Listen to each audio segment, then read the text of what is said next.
Хот мөндөр суух тавтай морил би бол хөтлөгч Инхбат. Хөтлөгч мөнхцөл бурхтын давгын нэвтрүүлгээ хүргэх гэж байна. Нэвтрүүлэг та бүхэнд YouTube-ийн хот мөндөр суугаар болон NTV телевизээр замаг 83.3 107 төлөвийн хот мөндөр радиогоор хүрч байна. Өнөөдрийн дугаарыг өдөр бүр шинэ өрөөтэй Төлөөжөө Бэкери болон хот мөндөр суугийн алтан гишүүд ивент итгэж байна. Өдрийн мэнд зулаа. Өдрийн мэнд. За өнөөдрийн дугаар бол бурхтын дамаг нэвтрүүлгийн маань 2 дугаар улирлын сүүлчийн дугаар байна. Уг нь Амина маань хөтэлдэг, даанч харамсалтай Амина маань маш завгүй байгаа тийм болохоор өнөөдрийн нэвтрүүлгээ хөтэлж чадсангүй. За өнөөдрийн сэдэв бол өмнөх 5 дугаар явсан Трой хотын дайны талаар. Тэгэхээр Омерийн Илиад маань дуусчихсан гэсэн үг.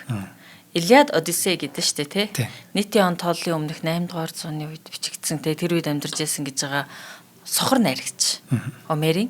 За Омер бол одоогийн Туркийн газар нутаг Анатолийн хог орчим өөрөө амьдран сууж исэн хүн гэдэг түүний 2 гайхалтай эпиктэй туйлс байгаа. Эхнийх нь Илиад юм байгаа. Илиад нь бол Трой хотын дайн. Илиад одоо Илион Трой хотыг маань Илион гэж бас нэрлэдэг байхгүй юу? Трой хот унах хүртэлх 10 жилийн үйл явдлыг гаргадаг. За одоо 2 дахь туйлс нь юу вэ гэхээр агуу туйлс нь Одиссей юм байна. Омер гэдэг чинь Хомер гэж бичээд Гомерч гэдэг тий. Тэгээ Трой гэдэг киног болохоор энэ хоёр найргаас нь хоёулангаас нь авч хийсэн. Ийм мундаг кино байгаа шүү дээ. За тэгэхээр одоо хоёлаа түүний 2 дахь их туйлс болох тий. Одиссей нь бол Одиссей баатрын гэртээ хүрэх тэр дайн дуусны дараа гэртээ хүрэх гэртээ хүртэл даван тулсан 10 жилийн тухай юм байгаа. Гоё адил явдал гардаг тий. Маш олон адил явдалтай сонирхолтой. За тэгэхээр өнөөдөр Crash Course-ийн ягаад тэгэхээр ганц дугаар хоёлоо Одиссей гэртэн бүтэн авчрах хэрэгтэй. Нохогийн заавал дурдсан шүү. Тий. Аргусыг заавал дурдна мэдээж. За ер нь бол өнгөрсөн дугаарт үзэх сонсогчдод мэдж байгаа ах дайм манд дууссан Трой хотыг ахинчуд буюу грекүүд эзлэн аваа түүний галтанштайгаад үзэсгэлэн тэм согтуудыг нь татварын болгоод их нутг руугаа аваа явуулсан Эрдэнэс баялгийг нь түүэж тоноод их гректэй бутцсан. Гэтээ тэр Трой хотыг сүйтгэсэн тэр ахинчуудын бүрэлдэхүүнд байсан олон баатруудаас харамсалтай нь маш цөөхөн их орондоо ирсэн. За тэгээ цөөхөн нь ер нь бол ингээд амар амгалан амьдралтай эргэж орсон гэсэн үг. За бидний өнгөрсөн дугаард урдснаар бол Агамемнон угантай Микенедээ иргэн очсон боловч эхнэр Клитамнестра өөрийн амрыг Агистусын хамтаар түүнийг хороогоод алчихсан зэрлэгээр. За Менелаус мэдээж үзэсгэлэнт гэргийг аваад гэрлүүгээ бутсан. Гэхдээ түүний аялал нь бас 7-8 жил үргэлжилсэн. Грек Египт хүртэл очиод Египтэд 7 жил байжгаад төрлөх одоо Спартада эргэж очсон гэсэн үг. Спартагийн хан байсан шүү дээ. Тэгээ Менелаус Елена ойрдогж байгаад нэг Спартада очино. За ер нь бол замд нь олон баатруудад эмгэнэл зүйл тохиолдсон. Гэхдээ гэртээ бүтэн харсан 2 хаан, нэг нь нөгөө Пилусын хаан Нестор. За нөгөөх нь Диомедис. Залуу хэрнээ маш мэрэгэн хаан байсан. Тэр л амьд сэрүүнгэртэй арьсан байгаа. За одоо ингээд Одиссей маань Одиссеус буюу Одиссей баатар маань үлдсэн байгаа. Тэгээд яг бид нар нөгөө энэ Омерийн энэ бүтээлийн нэрнээс хамаарат ер нь аяллыг Одиссей гэж нэрлэдэг байхгүй юу? Тийм шүү дээ. His Odyssey гэж ярьдаг те. Түүний аян зам те. Туулсан энэ бүх зүйлийг Odyssey гэдэг нь энэ Омерийн бүтээлийн нэр байхгүй юу? За энэ туйлс маань өөрөө 12 мянган мөртэй. 24 юм одоо номтой гэж байгаа. Тэрний яг одоогийн бидний ойлголтын ботном гэсэн ойлголт биш л те. Гэтэ тийм хэсгээс бүрддэг. За тэгээд Омерийн үед бол нөгөө бичиг үсэг бий болог байсан. Дүрс үсгүүд бол байсан. Тэгээ Омер энэ ч нөгөө туйлс маягаар амнаас аманд дамжигдах байдлаар өвлөсөө. Тэгээд олон газар одоо түүний туйлыг сонссон хүн тэр сонссон хэлбэрээ өөрийнхөө нутагт очиод театр тайзан дээр очиод нутгийнхаа хүмүүстэй тайлж одоо ингээд дамжуулж туйлсан гэсэн үг байхгүй юу? Тийм байна. Тиймэрхүү байдлаар бидний цагт ирсэн байгаа шүү. Бас нэлийн давс учир орсон л байж таараа. Тий. Тэгэхэд магадгүй бас нөгөө домогчин олон хувилбар байгаад идэх шалтгаан нь бас тэр байхгүй юу? За тэгээ мэдээж бичиг үстэй болсноос хойш нөгөө Аскелис, Еврипид ч юм уу тий, Овид гэлтэй Ромын найрагчид эмгэнэл жүжиг бичдэг зохиолчд бол өөр өөрсдийнхөө хувилбарыг гаргаж бичсэн. Гэхдээ Омер бол бичээгүй. Тэгээ дээр нь сохор найрагч байсан шүү дээ. За ингээд Одиссей баатартай юу тохиолдсон талаар бүгдээрээ маш богино хэмжээний курс эхлэе. За Трой хотыг унгачаад Одиссей иргэн одоо нутгийн зүг хүлэг онгоцны далбаагаа ингээд дэлгээд явсан гэсэн. Гэтээ тэр юу яасан бусад баатруудаасаа тусдаа явсан юм байгаа. За тэр Одиссей хэдийгээр тийм Ахилles шиг сүр хүч биетэнхээ одоо ихтэй биш байсан боловч мэрэгэн ухаантай байсан. Мэрэгэн ухаантай байсан учраас тэр Трой хотын тэ морийг бий болгоод Трой хот түүний зал мэрэгэн ухааны ачаар унсан юм байгаа. За тэг гэртээ харахтаа тэр Баатар ирсэн аваад хөлөг онгоцуудаа Элеонтэй Тройгоос хулгаасан дээрэмцэн өөрт нь оноогцсон тэр эд баялаг тонсон эд баялгуудаа аваад онгоцсондоо суугаад гарч л дээ. За тэдний ихний зогсоол нь Эсмарус гэж тэр нь одоо Трак нутаг гэж байгаа. Трак нутаг нь одоогийн бидний ойлголтоор бол за бид нар Трой хотыг ярьж байна. Трой маань одоогийн Хесарлик гээд Дарданеллийн хоолой ойролцоо байгаа. Тэгэхээр Дарданеллийн хоолойд Hellespont гэж нэрлэдэг. Тэр нь одоо Мармара буюу Гандхын тэнгис байхгүй. Гандхын тэнгисийн нөгөө эрэг гэсэн үг. Нөгөө эрэгт нь одоог бол Грекийн газар, Туркийн газар нутаг байгаа. Грек юм байна. Тэр хэсэг нь Грек юм байна. Ер нь Европын одоо их газар руу орчиж байгаа гэсэн үг байхгүй. Тэр нутаг Трак гэж нутаг байсан. Тэнд Кикончууд хэмээх хүмүүс амьдардаг байж л дээ. За тэгээд нөгөө дөнгөж Тройгоос гарсан олон жилийн 10 жилийн дайны дараа ялалт авчирсантай сүр хүчтэй ингээд хөөрцөн байгаа Баатар Эрс тэр хотыг очоод түүh ийдсэн юм байна. Тэр аимшигтай түүгээд хотыг нь галдан шатаагаад тэ Баатар Эрсүүд бүгдийг нь алхад алаад өөрсдөө ялцлаа дийлчлээ гэж бодож исэн боловч тэрийг үлдсэн Кикончууд нь өөрсдийнхөө нөгөө цаанаасаа тусламж аваад эргэж ирээд тэднийг одоо тэ дайтан хороогоод тэр Трой Одиссейтийн явжсэн баатруудын ихэнх нь амнаас алдсан гэдэг. Тэгээ Кикончуудыг ороод зүрвж гайхуулаад тэ эзлэн түрэмгийлэх гэж оролцсон боловч харамсалтай санаагаар нь болоогүй. Өөртөө харин ихэнх баатар ирэх амийг тэмдүүлдээгээд цогцыг нь үлдээгээд онгоцонтой сун цухтан тэр арлаас одоо тэр газраас Кикончуудын нуцгаас холдсон гэдэг. За эхний ядлын явдал нь энэ байсан юм байна. За хоёр дахь нь тэд Линхуа идэгчдийн арал дээр очисон байгаа. За Линхуа идэгчдийн арал дээр явсан бэхээр тэнд маш тийм амар амгалан тайван хүмүүс амьдардаг байж л тээ. Тэгээд тэр арлаар нэг үзэсгэлэнтэй Линхуа цэцэг ургадаг. За тэгээд хэн болон Одиссей болон түүний Баатар Эрс тэр арал дээр очиод арлын гоо үзэсгэлэнтэй ангилан цэцгийг хараад тэр нутгийн иргэд тэдэнд тэр Линхуа цэцгийн эдхийг санал болгож л дээ. Гэтэл нөгөө баатруудаас нэхнээс нь идэж гин. Гэтэл тэр Линхуа цэцгийг идсэн хүмүүс гэртээ иргэн очих хүсэлгүй болоод өнгөрсөн амьдрал зорилгоо мартдаг учиртай юм байна. За тэгээд үрд тэр арал дээр үлдэхийг хүсэлтэй аз жаргалтай амар тайван Линхуа цэцэг идээд тэнд. Тэгээ дурсах түүхгүй зоригтой тэмүүлэл зорилго очих газаргүй энэ бүгдээ мартцсан учраас за тэгээд энэ байдлыг ойлгоод энэ аюултай байдлыг нь ойлгосон Одиссей өөрийн Баатар Эрсээ хүчээр тэр арлаас аваад зугцаан гэдэг. За хоёр дахь арал нь адил явдал нь энэ. За одоо гурав дахь дээр нь маш ноцтой зүйл болж байгаа. Гурав дахь дээр нь болсон зүйлээс болоод тэдний аялал өөрөө Одиссейн өөрийнх нь аялал 10 жил болж үргэлжилсэн байхгүй юу. За тэд нар Полифемос хэмээх нэг нүд циклоп авраг үлэмж биетэй нэг нүдтэй циклопод байдаг штэ. Байдаг арал дээр очиж л дээ. Гэтэл тэр Полифемос хэмээх одоо үлэмж биетэй нэг нүдтэй тэр авраг циклоп нь далай тэнгисийг эрхшээгч Посейдны хүү ээж гин. За тэгээд тэд нар гэхдээ хэдийгээр зэрлэг балмад боловч тэр арал дээрээ хонь сүрэгтэй ямаа мал тэжээж амьдардаг байж л гин. За тэгээд нөгөө Одиссей болон өөрийн баатруудтайгаа тэр одоо циклопуудын хонь мал сүргэлэн одоо тэжээн амьдардаг арал дээр ирчээд ихэж өсчл гиндэ.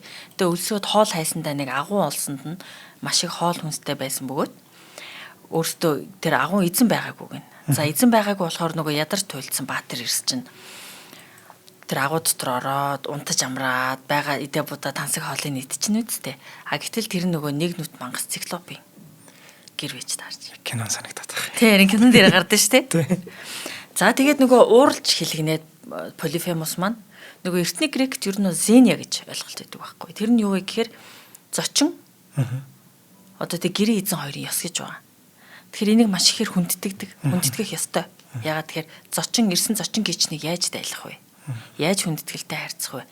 Харин ирсэн гीчин тэр зочны найрсаг зангтай хэрхэн хариулах вэ? Бэлэг сэлт өгөх, бие зүв зөкстэй авч явах, эхнэр хүүхдийг нь татаж хангахгүй байх ч юм уу те. Түүний илдэг байдлыг одоо хэдрүүлэн ашиглахгүй байх ч гэдэг юм уу. Маш тийм олон харилцааг тохируулсан Зения гэж ойлголт өгдөг байхгүй. За тэгээ Зения нь юунаас гаралтай вэ гэхээр нөгөө бурхад нь хинч болоод хувирдаг учраас маш олон томгуудад бурхан хүний дүрд очиод хүнийг, хааныг одоо сорьсон түүнийтэй одоо илдэг найрсаг байдлыг нь шалгасан тийм домгууд гардаг учраас нөгөө тэр зочны дүрээр ямар ч бурхан ирж болно гэсэн айдас байдаг учраас Зиньяг маш их хүндэтгэн чанд одоо мөрдөн сахидаг байхгүй юу. Гэтэл энэ дээр Одиссей болон түүний баатрууд нөгөө Зиня тэр зочин гэрийн эзэн хоёрын хүндэтгэх ёстой ёсыг өөрөө хүндэтсэн байхгүй юу. Гэрийн эзэн байхгүй байхад гэрт нь ороод нөгөө баатар ирс олуулаа болохоор ямар ч хүн гарч ирсэн те айлхан сүрдүүлээ даван дийлчин гэсэн итгэл үнэмшил байгаа шүү дээ эднэрт. Тэгээд нөгөө гэрийн эзэн байхгүй байхад нь гэрт нь ороод амарч тухлаад хоол ундыг нь эзэнд мэдээж нөгөө авраг нүдтэй болох балмад зэрлэг Полифемос уралж хэлэгнээд агуухан амыг асар том тэдрийг агуу дотроо байхад нь асар том чулуугаар агуухан амыг хаацсан гэдэг. Гэтэл нөгөө баатарис олуулаа нийлээд ч гэсэн тэр агуу амыг хөдлөж чадахгүй. За тэгээ бүгдээрээ Полифемосын агуу дотор түүний хоол болгоо үлээгээд үлдчихэ. Түгжигдчихлээ шүү дээ. За тэгээ мэдээж мэрэгэн Одиссей өөрийгөө бол юу гэж баатар ирсэн. Тэр аимшигт мангасын хоол болох уу нэгэн арга сэдчихэлтэй. Тэгээд айлд очихдоо дарстай очсон байна. Тэгээд Одиссей өөрөө гарч ирээд өөрийгөө танилцуулж л дээ. Тэгээд Полифемос те урлаггүй гичин зочин чиний нэр хин бэ гэтэл Одиссей хинч биш гэдэлж. Намайг хинч биш гэдгээ гэж өөрийгөө танилцуулсан юм байна. Тэгээд Одиссей өөрийнхөө авчирсан дарсыг Полифемостай дайлсанд нөгөө дарсыг болсон Полифемос жоохон согтоод амраад байж л дээ. Тэгээд нэг согтоод жоохон унтах хооронд нь ингээд зөрмөлөх хооронд нь ингээд модон шороор Полифемосын ганц нүд рүү хатгаад түүнийг сохолцсон гэдгийг. За тэгээд тэр одоо агуу дотроо байхад нь сохолцож байгаа шүү дээ. Гэхдээ агуугаас гарах хэрэгтэй. Яадаг вэ гэхээр Полифемос сохорсон ч гэсэн өглөө болгон агуухаа үдэг нээгээд хонь сүргээ агуунасаа гаргадаг байхгүй юу. За тэгээд агуугаас гарахын тулд сохор нөгөө Полифемосыг аргалахын тулд бүгдээрээ өөрсдөө нэг хонинд ор ингээд доороос нь ингээд зурж тэрвэрэд Полифемос нөгөө хонио аваад дээдлийг ингэж имэрч үздэг. Тэгээ өснөөстэй хонь өөрийнх нь хонь гэдгийг мэдээд агуу руу гаргадаг байхгүй. Тэгээ энэ байдлаар Одиссей болон өөрийнхөө баатар ирсийг агуугаас гаргаж авсан байгаа. За тэгээд нөгөө өөрийнх нь баатар ирс агуугаас гарцсан гэдгийг те мэдсэн Полифемос ууралж хиллэгнээд бусад нөгөө циклопуудад дуудчихлээ. Атаатан дайсан намайг сохоллоо. Арга зайл хэрэглээд надаас цутчлаа гэл. Ихэд амар уралж л дээ. Тэгсэн чинь бусад циклопууд нэрээд юу болоо гэсэн чинь атаатан дайсан миний нүдийг сохолчлоо гэн. Чамайг хэн сохолсон гэсэн чинь хинч биш миний нүдийг сохолсон гэж орилж л дээ. Гэтэл нөгөө хинч биш миний нүдийг сохолцсон гэдгийг нь сонсоод бусад нөгөө циклопууд нь доглоод түүнийг хаяа авцсан гэдэг. Гэтэл энэ дээр бас тийг сони юм гарч байгаа нь. За тэгээд нөгөө Одиссей болон баатар эрстэйгээ зүхтаад нөгөө аимшигын мангасаас Полифемосоос зугтчаад завин дээр ирчээд хөтлийн алдад намайг Одиссей гэдэг. Намайг хинч биш миний нэр Одиссей санаж яв гэд хэлээ явцсанд нь Полифемос маань өөрийн эцэг далаа тэнгисийг эргшигч Посейдонд болсон явдлыг хэлсэнд Посейдон түүний аян замыг хараагаад түүний аялал нь 10 жил үргэлжилсэн юм байгаа. Яг нэг тэгжил таараа. За тэгэхээр энэ дээр нөгөө Зиня гэдэг түрүү миний ярьсантай нөгөө зочин гэрийн эзэн хоёрын хүндэтгэх ёстой яс зөрчигдсөн Одиссейн талаас нөгөө талаас нөгөө эртний грекүүдийн тэгтлээ хүзий ядаад байгаа Хобрис буюу тэ өөрөө хит тоох, өөртөө хит бардамнах Одиссей итгэсэн байхгүй. Тэгэхээр нөгөө Зиняг зөрчөөд хоёрдугаар Хобрис буюу хит бардамнах үлийг тэ хийцэн учраас бурхан хэлгнээд түүний аяллыг урт удаан зовлонтой адал явдал сорилтоор дөрвөн 10 жил болгон хараасан юм байна. Гэтэ нэг хэсэг нэг гоё шүү дээ. Чи нөгөө киног яриад байна. Хатад дээр очдөг. Ярина. Зөндөө хатад дээр очино энэ чинь. За хоёул хамтран ажиллагчаа танилцуулаад тэгээд үргэлжлэе. За өнөөдрийн дугаарыг маань Бод мөндрийн байнгын хамтрагч өдөр бүр шин нураатай Түлээшүү байкри гэх маань ивент итгэж байгаа. За Түлээшүүгийнхэн маань 7 сарын 7-ны өдөр Драгон дээр шин салбараа нээж байгаа юм байна. Ямар гоё. Энд дээр бүр маш гоё юмнууд бол. Хараа энэ нээлтэнд 7 сарын 7-оос 13-ны өдөр хүртэл үргэлжлэх юм байлээ. За энэ нээлтэн дээр шүү дээ. Яг онцгой бүтээгдэхүүнийг зөвхөн энэ өдрүүдэд энэ салбар дээрээ гаргах юм гэсэн. Зөвхөн нээлтэн зориулсан онцгой бүтээгдэхүүнүүд гаргах гэсэн. Тэгэхээр эдний чинь шинэ юм гаргахаар ямар гоё юм гаргадаг вэ тий. Гэтэл яг энэ дээр ирсэн хүмүүст энийг өгөх гээд байгаа байхгүй юу? Гоё юм байна. Тэгэхээр одоо энэ дээр очиж ийм гоё урамшуулалтай ийм хөтөлбөрт хамрагдаад энэ гоё амттны нийтэх боломжтой юм байна. За хараа эхний 50,000 төгрөгөөр худалдаа авалт хийсэн эхний 50 үйлчлүүлэгч өдөр бүр одоо энэ шинэ амттныг амсч үзэх юм байна. Нээлтийн энэ хугацаанд юм байна тий. 7 сарын 7-наас 13-ны хооронд. Тэгэхээр би өдөр болгон очиод л эхний 50 худалдаа авах гэж нэг болоо л би шинэ бүтээгдэхүүн авсарах юм. Тийм. Гэтэ 50,000 төгрөгийн худалдаа авалт хийн штэ. Тийм байна, ойлголоо.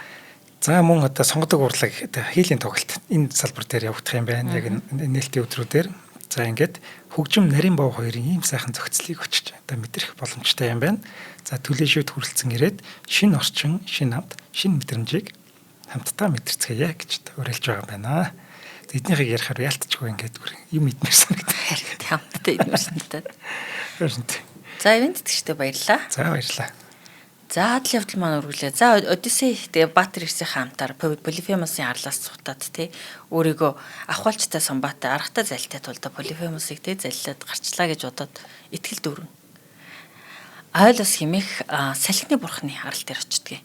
За тэгээ салхины бурхны бол түүнийг те нөгөө зочин үгийн чинь хүлээж авах усаар те хүнд итгэлтэйгээр зочд аваад зочлон хүлээж аваад тэдний аян замынх нь сонирхолтой хачирхалтай адал явдлыг сонсоод тэднийг дайлж цайлаад амраагаад өөрийнхөө арлаас явхад тэдэнд маш их хэмжээний бэлэг өгөөд харин тэр салхины бурхан Аулис маань өөрийн юм одоо үхрийн гүзээнд хийсэн салхи бэлгэлдэг байхгүй юу?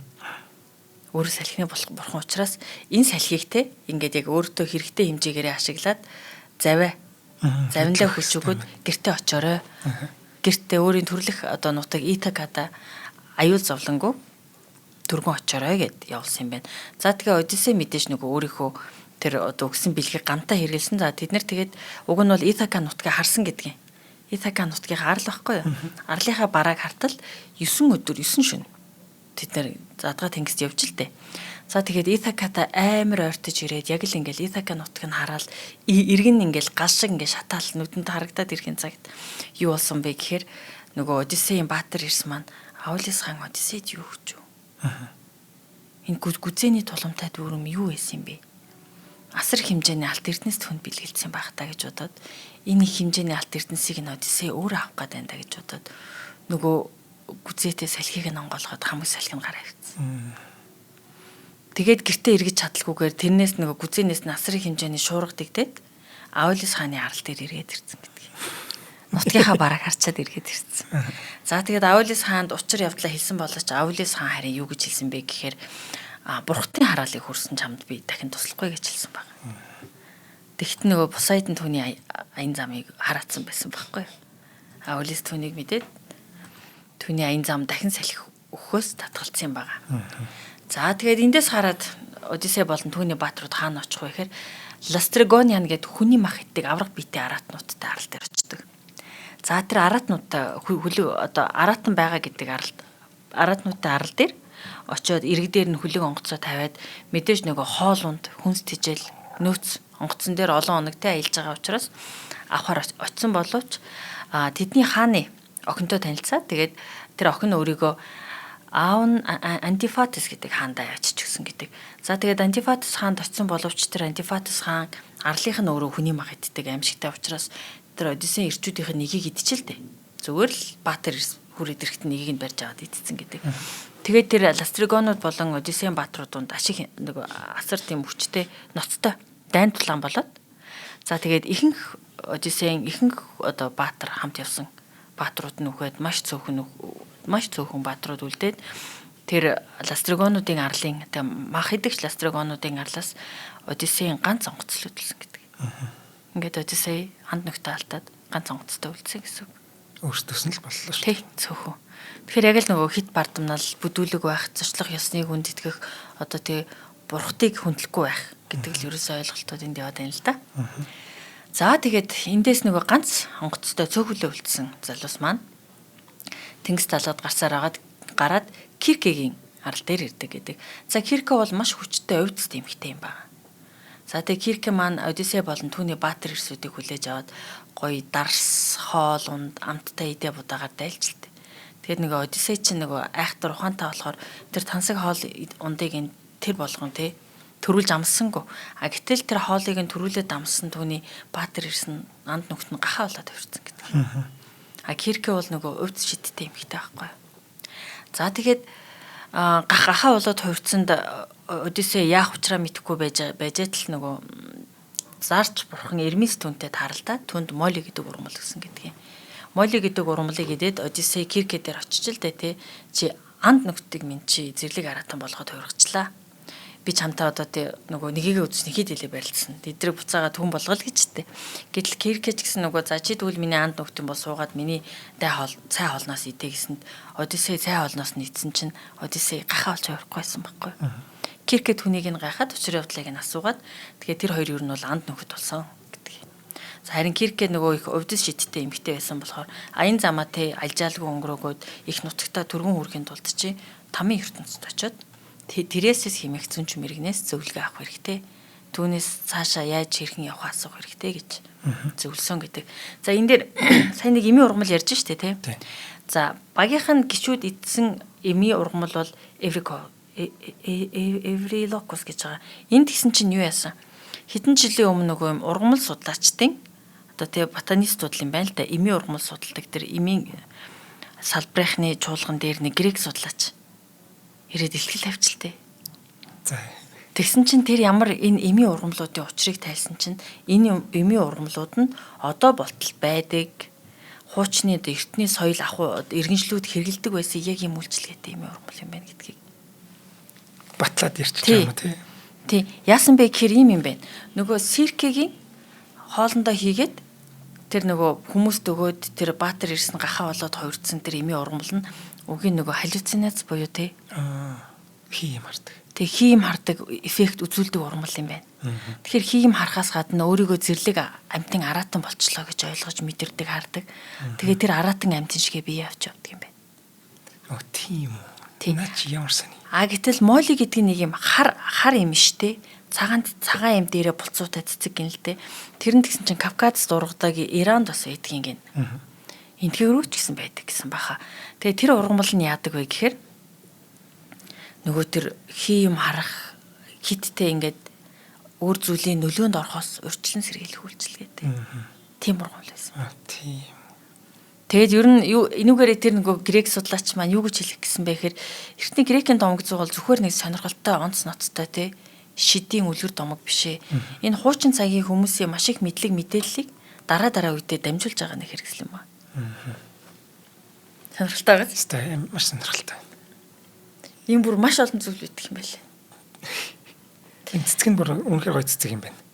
Хар иштэй ийм цагаан гоё болцоотой. Тийм цэцэг Молли гэдэг. Наач яста мэдмээр юм байна. Ер нь тэгээд энэ дэлхийд дээр ч 9 жорын л ургамал байгаа шүү дээ. Заримдаа ингэж хийм харуулдаг, мас оруулдаг ч гэдэг юм уу тийм.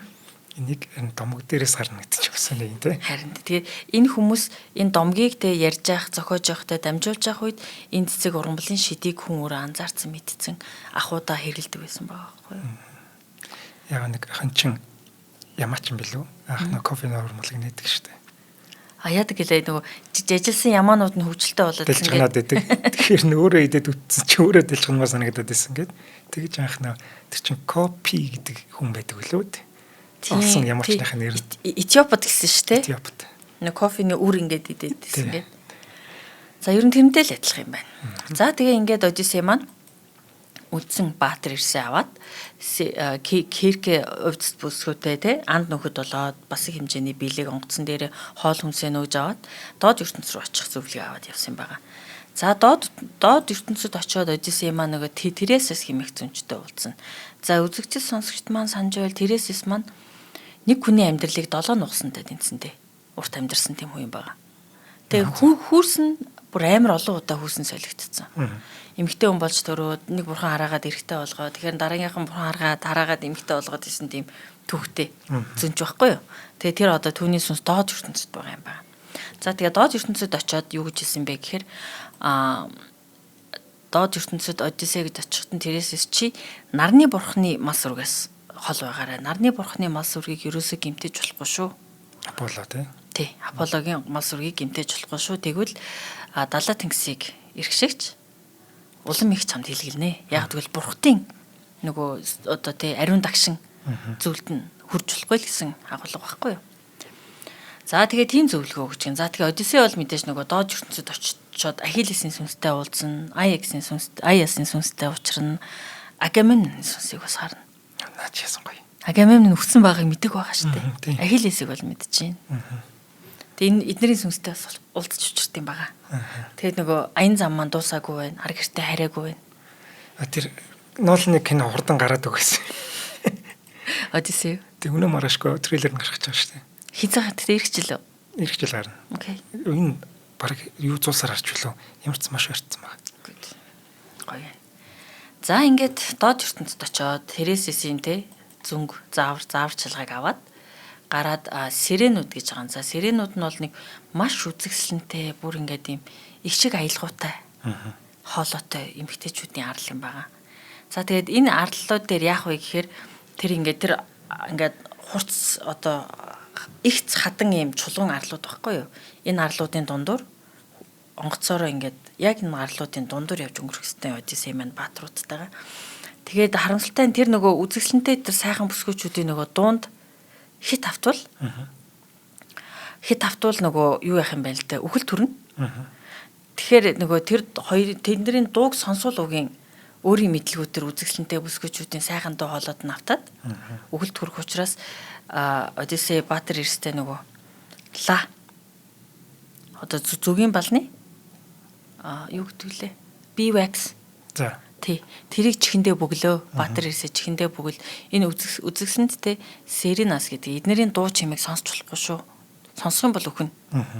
Гэж хэлээд хараа өөрийгөө хүлэг онгоцныхоо гол даруулын шон багаад тэрэнд намайг ингээд хүлээрээ. Миний чих битээ бөглөөрөө. Намайг юу ч гэж хэлсэн. Яаж гэж тушаасан миний хүлээсийг огт тайлж болохгүй шүү гэж хэлдэг байхгүй юу. Учир нь Одисей өөрөө тэр үзэгсэлэн сиренуудын дуу хоолойг сонсоод тэдэнд автаагүй амьд гарсан цорын ганц ирхэн болох гэсэн.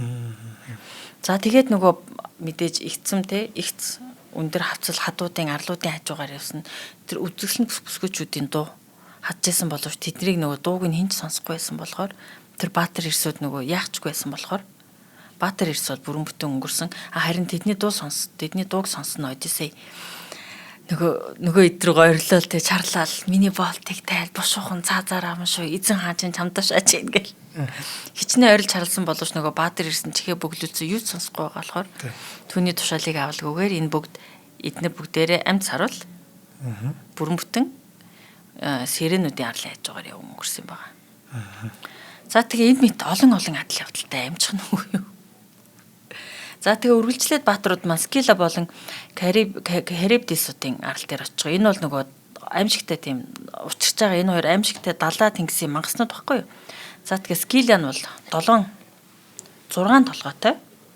За тэгээд нөгөө хөлөг онгоцноос нь баатар ирсийг ингээд нэгээр ингээд түүж зулгааж иддэг. Тийм аимшигтай мангац. Нөгөөх нь бол нөгөө далаа тэнгисийг ингээд эргүүлж залгаад нөгөө тойрог эргүүлэг болгодог шүү дээ. Далаа тэнгис эргүүлэг үүсгээд хөлөг онгоц одоо амьд хүмүүсийг тийш эргүүлэг рүү оруулж зайлигдаг тийм аимшигтай мангас байсан. За тэгээд нөгөө Керкан юу гэж хэлсэн бэ гэхээр энэ хоёр мангасыг Харибдис буюу нөгөө эргүүлэг бий болгодог нь илүү аюултай учраас та нар түүнээс холвэ. Харин Скила буюу 6 толгойтой мангастай арай ойрхон өнгөрөхөн зөвөө. Учир нь хідэн баатараа алдсан ч гэсэн та нар хөлөг онгоц чинь өөрсдөд чинь үлднэ гэж зөвлөсөн байсан учраас Киркегийн зөвлөгөөний дагуу хажуугаар нь амжилттай өнгөрөөд хідэн баатараа алдсан боловч 6 баатарыг нь алдсан гэдэг. 6 толгойтой мангас Скила. Гэхдээ завин болон зарим баатрууд нь Одисейгээр амьдулдан хажуугаар нь өнгөрсөн. За тэгээ Тринаке гэдэг арал дээр очижээ. Тэр нөгөө нарны бурхан Хелиосын арал. Нарны бурхан Хелиосын ариун тагшин сүрэгт битээ хүрээрээ гэсэн шүү дээ. Гэтэл нөгөө удаа дараа өөрийн баатар эрстэй анд нөхөдтэй анхааруулад байсан боловч олон хоног сарчлаар далаа тэнгисдээс үл сангасан баатар эрчүүд тэр арал дээр буунгуудаа Хелиос бурханы ариун тагшин мал сүргээс нь алаад идчихсэн байна. Одисейг унтчих хооронд. За тэгээд энд нь хэлгэнсэн Хелиос бурхан Зевс дээр очиж л дээ. Одисей баатар чинь миний ариун тагшин сүргийг идчихлээ. Түүнийг шийтгэж гэж хэлсэнд Зевс маань аянга цахилгаан илгээгээ түүний онгоцыг сүйтгэе түүнийг онгоцгүй болгосон гэдэг. Ингээд Одисей өөр ойр ганцаар онгоцгүй үлдчихсэн. Ганцаарх нь алдсан тийм. За тэгээд энэ явдал нөгөө яагаад ийм юм болоод байна вэ гэхээр юу яасан? Трой хотын дайн болоод өнгөрсний дараа бурхтын чуулган болж байгаа байхгүй юу? Бурхад тэр дээр чуулж байгаа. За тэгээд бурхад чуулаад байж Афина охин тэнгэр аав дээрээ ирээд Тэ? Ахинчуудын грекүүдийн те баатрууд ихэнхэнтэй нуцаг орондоо очоод амар амгалан амьдралаа үргэлжлүүлж байхад те Одиссей яагаад нутагт очихгүй байгаа юм бэ? Түүнийг гэр оронд нь өтөр түргэн очуулж өгөөч гэж те ааваасаа гуйсан аав нь түүнийг нүгэн зөвшөөрсөн. Даанч нод аав нь би бишээ далаа тэнгисийг ирэх шиг чи хэлэгнүүлсэн шүү дээ. Тэр хүн ч ингэж тайлбарлсан гэдэг. За хоёулаа хамтран ажиллагчаад танилцуулъя. За өнөөдрийн хамтран ажиллагчаар манай алтан гишүүд маань оролцож байгаа. За одоо ингээд 2 дугаар улирал бурхтын дамаг нэвтрүүлгийн маань 2 дугаар улирлын сүүлийн дугаар ингээд одоо явж байгаа тийм. За тэгвэл энэ 2 дугаар улиралд маань бидний одоо үйл ажиллагааг дэмжиж, ер нь бидний үйл ажиллагаа явуулах боломжийг олгосон. Маш чухал хүмүүс байгаа. Энэ хүмүүс бол мэдээж манай Одмондөр суугийн алтан гишүүд байгаа. Ер нь алтан гишүүд байгааг бол бид яг хаана байгаагаа сайн төсөөлөхөд ч бэрх байна тийм. Харин энэ хүмүүс байсан учраас бид одоо яг шинжлэх ухаан таны мэдхүйг одоо Монгол улстай түгэх энэ үйл одоо явцсан маань энэ үйл ажиллагаа маань одоо ингэж амжилттай үргэлжлээд 2 дугаар улирал маань дуусж байгаа. За бид одоо 2 дугаар улиралтаа 1050 нэвтрүүлгийг бэлдээд за тэгээд одоо ирэх 3 дугаар улиралтаа ч гэсэн 1050 нэвтрүүлгээ одоо хүрэх гээд юм бэлтцсэн одоо сэдвүүдээ сонгоцсон юм бүх юм ажил ингэж жигдрээд одоо яг бэлэн болж л байна тий. За тэгвэл бид одоо нэг нэвтрүүлгээ 100 төгрөгөөр үнэлээд нийт 1000 нэвтрүүлгээгээ 100 мянган төгрөгөөр үнэлээд бидний дэмжээч гэж хүсдэг. За манай алтан гишүүд бол одоо бидний ингэж 100 мянган төгрөгөөр дэмжсэн хүмүүс байдаг. За хэрвээ та бүхэн биднийг дэмжихийг хүсэх юм бол одоо манай алтан гишүүдийн нэг болохыг хүсэх юм бол одоо бид хоёрын доор QR код гарч байгаа. За мөн одоо 100 мянган төгрөгөө худалдаа хөгжлийн банк тий. Худалдаа хөгжлийн банкны 4191 тэг 4 518 дугаар руу шилжүүлээд одоо биднийг дэмжих боломжтой. За ингэж 100 мянган төгрөгөөр дэмжснээр та ч гэсэн өөрөө Монгол улстай шинжлэх ухааны таны мэдхүйг хөгжүүлэхэд хувь нэмрээ оруулж байгаа ийм үйл хэрэг болж байгаа юм шүү гэдгийг одоо баяртайгаар мэдэгдмээр байна. За iBand дугаар гэж одоо маш чухал нэг юм дугаартай болсон манай улс маань. За ер нь дэлхийн нийтээр л байдаг юм шиг байна тийм. За iBand дугаар нь 94 тэг тэг тэг 4 тэг тэг тэг буюу 94000 4000 байгаа. За 94000 4191 тэг 4 518 гэд од мөндөр эзэмшигчтэй ийм данс руу 100 мянган төгрөгийг шилжүүлснээр манай алтан гишүүн болох боломжтой. За гүйлгээний утган дээрээ заавал одоо утасны дугаараа болоод Facebook-ийн нэрээ бичих юм шүү те. За өөрийнхөө өөрийнхөө. За ингээд одоо манай менежерүүд тэр таны дугаарлаа залгаад алтан гишүүдээрээ бүртгэж авах юм. За алтан гишүүдтэй баярлаа. За баярлаа. За ингээд завгүй болчихсон ганцаараа үлдсэн. Анд нүхт нь бүгдээр өнгөрцөн. Одиссес минь явсаар агаад үзэсгэлэн савта Калипсогийн арал дээр очдгийг. Огигия гэдэг нэртэй арал дээр. За Калипсо бол нөгөө Титан бурхан Атласын охин. Маш үзэсгэлэнтэй савдаг. Тэгээд Калипсо юу гэдэг вэ гэхээр Калипсо 7 жилийн турш Одиссеийг өөрийн арал дээр хоригдол болгон байлгадаг. Би наадах чинь л яриад байгаа шүү. Маш уддаг юм аа тийм. 7 жил үзэгсэнд савта Калипсо өөрөө Одиссейд дурлцсан учраас түүнийг явуулахыг хүсээгүй. Тэгэхэд шүн болгоныг Одиссей Калипсотой өнгөрөөдөг. Харин өдөржин арал дээр гашуудан уйлан өнгөрөөдөг байсан гэдэг. 7 жилийн турш бэлгийн болчлолт юм шиг байна да тий. Тэгээд Калипсо харин өөрөө нөгөө Одиссейд дурлцсан учраас би чамайг өгшгүй мөнх юм болгоод өгье. Үрд хоёлаа хамт баяа гэж хэлсэн боловч Одиссей үгүй би энгийн нэгэн мөнх бустэй мөнх бус заяатай нэгэн шүү дээ. Би энгийн нэгэн хүн би өөрийнхөө төрлөх нутаг Итагад очихыг хүсэж байна. Үзэсгэлэнд гэр Пенелопед очихыг хүсэж байна л гэж хэлдэг байж гэнэ. Тэгээд иймэрхүү байдлаар бэлгийн болчлолт Одиссей маань 7 жил Калипсогийн арал дээр өнгөрөөсөн. Харин энэ байдлыг харсан тий. Бурхад Афина охин тэнгэр Афтагаа Зевстэй тий тэнгэр гэрсийг иршээштэй зөвлөдөд зарч бурхан Эрмисийг Калипсоор үлгээдэ. Одиссейг явуулаа гэж чөлөөлөө гэж. За тэгээ мэдээж Одиссей бурхад тийм шийдвэр гаргасан учраас өөрөө хэдий бага бурхан ч гэсэн тий Олимпийн өндөр дээд Олимпийн бурхад шийдвэр гаргасан учраас энэ шийдвэрийг дагаад түнд нэг юм сал бэлдэж өгөөд салан дээр нь хоол хүнс бэлэг сэлт өгөөд шархсан зүрхтэйгээр амраг залуу Одиссейг ингээд алсран далаад хүн явахыг харсан үлдсэн гэдэг. За тэгээд хөөх юм Одиссей маань 17 хоног нөгөө сал дээр хөвөж явж байтал тэрийн тэнгис далайг ирэх шиг харчжээ. За тэгээд нөгөө өөрийнх нь хүү Полифемусыг нөгөө соголсныг Иргэн санаа түүнд хорсоод исэн учраас дахиад л маш их хэмжээний далайн шуурга салхи бий болгоод түүний нөгөө салыг нэвдээ хийсэн.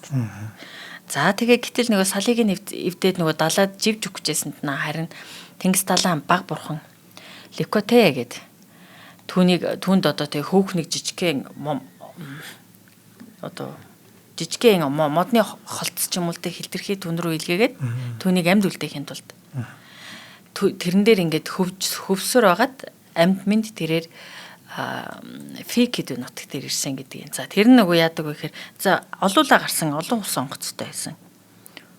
Цөөхөлөө болоод ганц ус онгоцтой цөөхөлөө үлдсэн. Гэтэл нөгөө ус онгоцоо алдаад ганцаараа үлдсэн. Ганцаараа болоо салтай болсон. Одоо салтай болохоор одоо нэг холцтой болчихж байгаа биз бүр. Хинээс илүү дараад гэж байгаа. За тийг холцтой болоод секеря гэдэг арал дээр ирээд тэгээд тэр бүр нүцгэн юу ч байхгүй нөгөө бэлэгсэлт юу ч байхгүй нүцгэн тэр арал дээрээс нь тэр арлын хааны охин Носика хэмээх гүнж түүнийг олж хараад аав дээр авчирсан гэдгийг. Аав нь харин Алкинос гэдэг нэртэй хаан байсан. За тэгээд тэр хаан их иргэдээ тийм ийдэг энэрэнгүй хаан байсан учраас нөгөө арал дээр нь ганц салж биштэй ганц нэг модон дээр хөөд ирсэн тэр ядуу нүцгэн гуйлах чинь хувц өгөөд усанд оруулаад хоологжлээ. Тэгээд түүний хатан арайтай болон тэд нар бүгдээр ингээд оройн зог барай зочтой хүндэс зочтой одоо ирсэн гичнэ Зене ясор төгөр хүлээж авч байгаа байхгүй. Тэгээ ястар төгөр хүлээж аваад те хаанаас ирсэн хин бэ явдал учир чи юу юм бэ өөрийнхөө түүхийг хуваалцаач гэтэл Одиссейнийх олон үг дуурч чадалгүй ажлын те олон жил үргэлжилсэн адал явдлын дараа анд нөхдөд өвхийг харцсан те өөртөө байсан бүх зүйлээ алдсан хүн. Тэгээ тэнхэлгүй болцсон дуугарч ядаа суужээд харин нэгэн тийм хөгжимчин гарч ирээд дуудуулж эхэлжээ л дээ. Гэтэл тэр дуун Трой хотын дайны тухай дуу байж. Трой хотын дайны дуу ахинчууд грекүүдийн хэрхэн гайхалтай дуу зундурсагдах агуу ялт байгуулсан талаар энэ бүгдийг авчирсан Одиссей баатрын арга залмхийн талаар тэр дуулсанд Одиссей уйлж эхэлж гэнэ. Өөрийн имтлэгөө нүднээс нь ингээл нулимс урсаад ээж гин. Харин энэ явдлыг харсан Алкинос хаан ямар учиртай хүн бэ хэлээ өөрийнхөө талаар хэлээж гэж хэлтэл өөрийнхөө хэн болохыг хэлээд Одиссей болохыг хэлээд үтсэн адал явдлуудаа яриад Калипсос автгийн арал дээр 7 жил болцлогдсноо яриад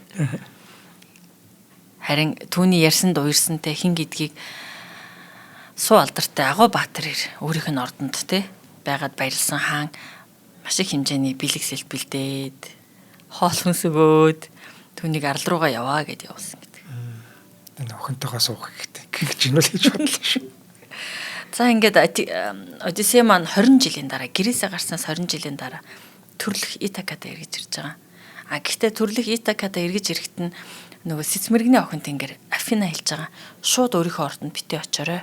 Гэт түүнийг нэг ядуу гуйлагчин болон хуургаад эхлээд өөрийнхөө үнж болтой хуургаа гэд өөрийнх нь гахайг хариулдаг байсан. Эвмаус гэдэг үнж болтойгоо очиж уулздаг. Үнж боолохоо гэрт чоод өөрийгөө таниад одоо өөрийгөө хэлээд би хинхэн гэдгийг хэлж итэл нэг үнж боолнд баярлаад мэдээж эзнийгээ 20 жил хүлээсэн эзнийгээ баярлж аваад харамсалтай нь түүнийг 20 жилийн дараа эргэж ирэхэд түүний нутаг Итака орхиод явсан шиг биш байсан.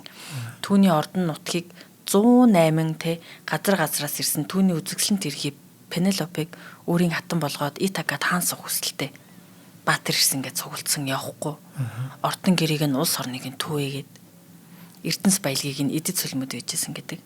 Харин Телемакусгүй нөгөө баг хүү байсан. Нөгөө нас өөрийг нь явахд л жоохон байсан шүү дээ. Дөнгөж төрсэн байсан. Одоо 20 настай залуу. Телемакусын зүүдэнд ер нь бол Афина охин тэнгэр очоод Менелаустай очоод уулзаа. Нестортой очоод уулзаа.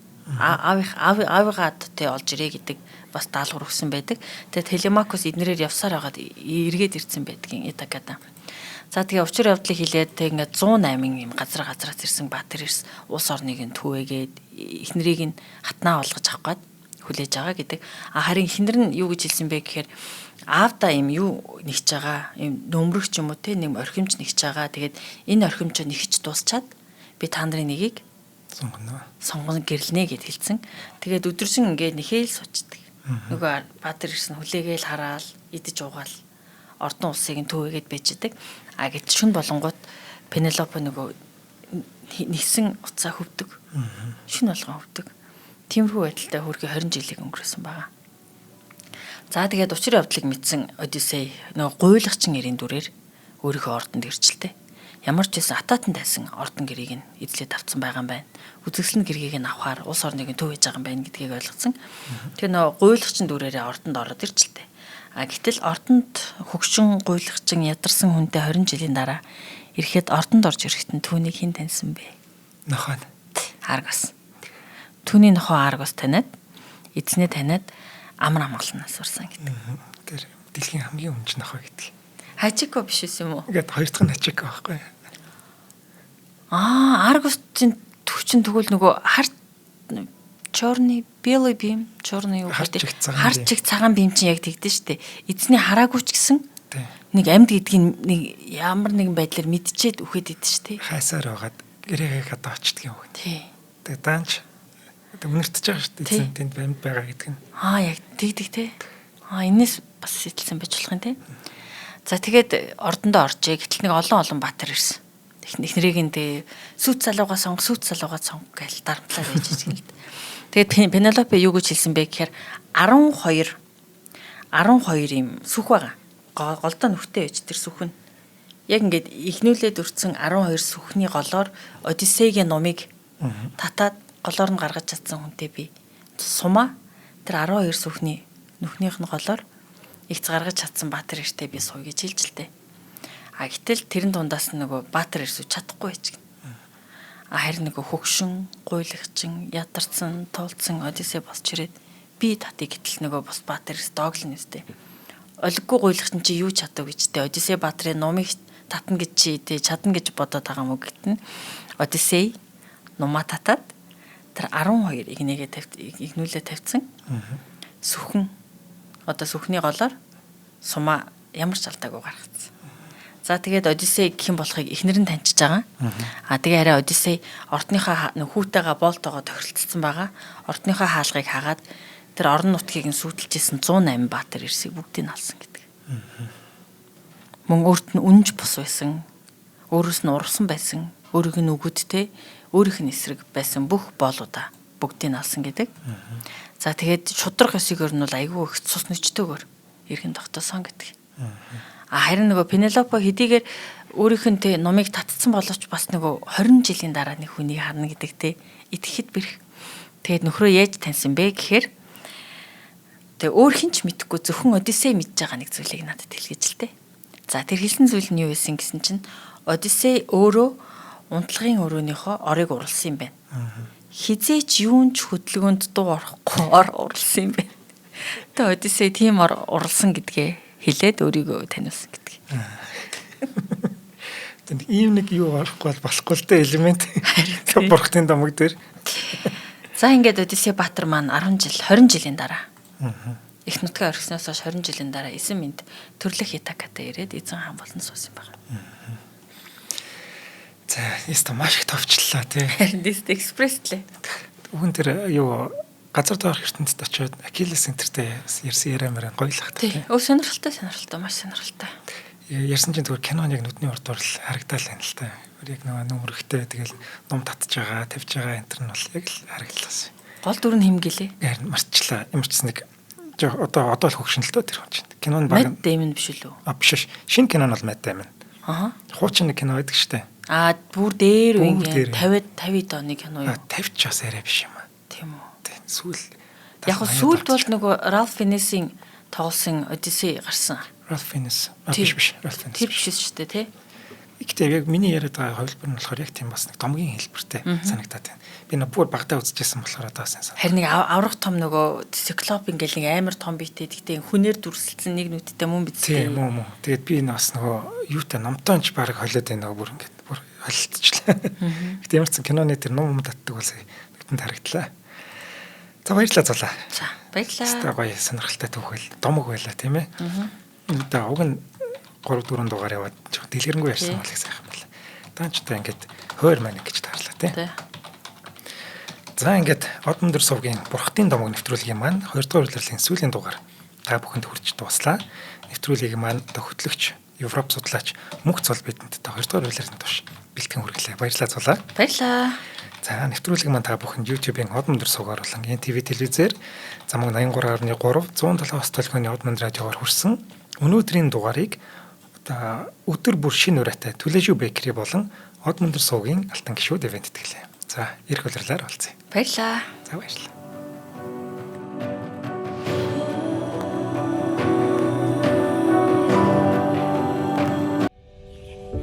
Нэвтрүүлгийг хүлээн авсан Нарны аймгийн монголчуудтай баярлалаа. Од Мөндөр сувг нь энэ мэдчлэн таны мэдхүйн мянган нэвтрүүлгийг 2026 оны 7 сарын 1 хүртэл та бүхэндээ хүргэх юм. Их хэлээрээ шинжлэх ухаан танин мэдхүйг түгээхийн үлсэд нэгтгэх хүсвэл та бидэнд хандив өгөх боломжтой. Та нэг нэвтрүүлгийг 100 төгрөгөөр буюу 1000 нэвтрүүлгийг 100 мянган төгрөгөөр үнэлээд биднийг дэмжээрэй. Жилдээ ганцхан удаа 100,000 төгрөгөөр биднийг дэмжснээр шинжлэх ухаан танин мэдхүйг түгээх энэ үйл хэрэг амжилттай үргэлжлэх юм. Од Мөндөр нэр дээрх Худалдаажлын банкны данс байгаа 4191 Тэг 4518. Та 100,000 төгрөгөөр шилжүүлэхдээ гүйлгээний утга дээр нь өөрийн нэр болон утасны дугаараа заавал бичээрэй. 100,000 төгрөг хандалснаар Од Мөндөр сувгийн алтан гишүүн болох юм а. Шинжлэх ухаан танин мэдхгүй Монголд ялах болтугай.